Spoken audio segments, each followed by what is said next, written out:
യാത്രക്കാരുടെ bus ticket ചോദിക്കുമ്പോൾ ചില്ലറ തന്നില്ലെങ്കിലും കുഴപ്പമില്ല, വോട്ട് തരണേ എന്ന് പറയുന്നൊരു സ്ഥാനാർത്ഥിയുണ്ട്.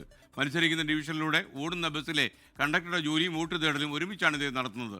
വയനാട്ടിലെ കണിയാമ്പറ്റയിൽ ഒരു ബസ് കണ്ടക്ടർ സ്ഥാനാർത്ഥിയായതിൻ്റെ വിശേഷമാണ് സുജിത് അയ്യപ്പൻ നമ്മോട് പറയുന്നത്. ഒരു സ്ഥാനാർത്ഥിക്ക് എന്താണ് സ്വകാര്യ ബസ്സിൽ കാര്യം? വാ കാണാം.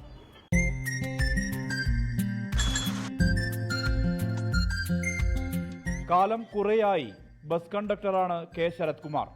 വയനാട്ടിലെ പല റൂട്ടുകളിൽ ടിക്കറ്റ് മുറിച്ചിട്ടുണ്ട്. ഇത്തവണ മത്സരിക്കാൻ പാർട്ടി ഒരു ടിക്കറ്റ് കൊടുത്തു SC മോർച്ച സംസ്ഥാന സെക്രട്ടറി കൂടിയായ ശരത് കുമാറിന്. നേരത്തെ യുവമോർച്ച ജില്ലാ പ്രസിഡന്റായിരുന്നു. ജില്ലാ പഞ്ചായത്ത് കണിയാമ്പറ്റ ഡിവിഷനിലാണ് അംഗം. ജില്ലാ പഞ്ചായത്തിലേക്ക് മത്സരിക്കുന്നുണ്ട് BJPന്റെ സ്ഥാനാർത്ഥിയായിട്ട് കണിയാമ്പറ്റ ഡിവിഷനിൽ. എനിക്ക് വോട്ട് ചെയ്ത് വിജയിപ്പിക്കുക. കണിയാമ്പറ്റ ഡിവിഷനിൽ ജില്ലാ പഞ്ചായത്തിലേക്ക് മത്സരിക്കുകയാണ്. BJPന്റെ സ്ഥാനാർത്ഥിയാണ്. കണ്ടക്ടർ ആയതിനാൽ നാടറിയാം, നാട്ടുകാരെ നന്നായി അറിയാം. ആ ആത്മവിശ്വാസമാണ് ശരത് കുമാറിന്റെ കൈമുതൽ. ഞാൻ തൊഴിലിനോട് കൂടി ചേർന്നാണ് രാഷ്ട്രീയ പ്രവർത്തനം നടത്തിക്കൊണ്ടിരിക്കുന്നത്. ഞാൻ 13 വർഷമായി ഫീൽഡിൽ ചെയ്യുന്നു. അപ്പോൾ ജനങ്ങളെ എനിക്ക് സാധാരണക്കാർ മുതൽ എല്ലാവരും എനിക്കറിയാം. അതുപോലെ ഇതുപോലെ രാഷ്ട്രീയ പ്രവർത്തനത്തിൽ ഞാൻ എന്താക്കി ഇറങ്ങിച്ചേർന്ന് ഞാൻ ചെയ്യുന്നത്.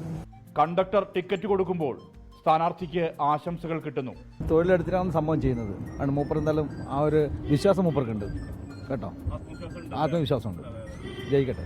മൂപ്പര് മാനന്തവാടി നയന ബസ്സിലും ഒക്കെ കണ്ടക്ടർ ഡ്യൂട്ടി എടുത്തിരുന്നു. ആട്ടുശ്ശേരി ബസ്. അപ്പം മാനന്തവാടി സ്റ്റാൻഡിൽ മൂപ്പരെ കാണലുണ്ട്. ഈ ഡിവിഷനിൽ UDF സ്ഥാനാർത്ഥിയായി സുനിൽകുമാറാണ് മത്സരിക്കുന്നത്. PM സുകുമാരനാണ് LDF സ്ഥാനാർത്ഥി. കണിയാമ്പറ്റയിൽ കണ്ടക്ടർ കരുത്തു തെളിയിക്കുമോ? കാത്തിരുന്ന് കാണാം. മനു ദാമോദരനൊപ്പം സുർജിത് അയ്യപ്പത്ത്, 24 വയനാട്.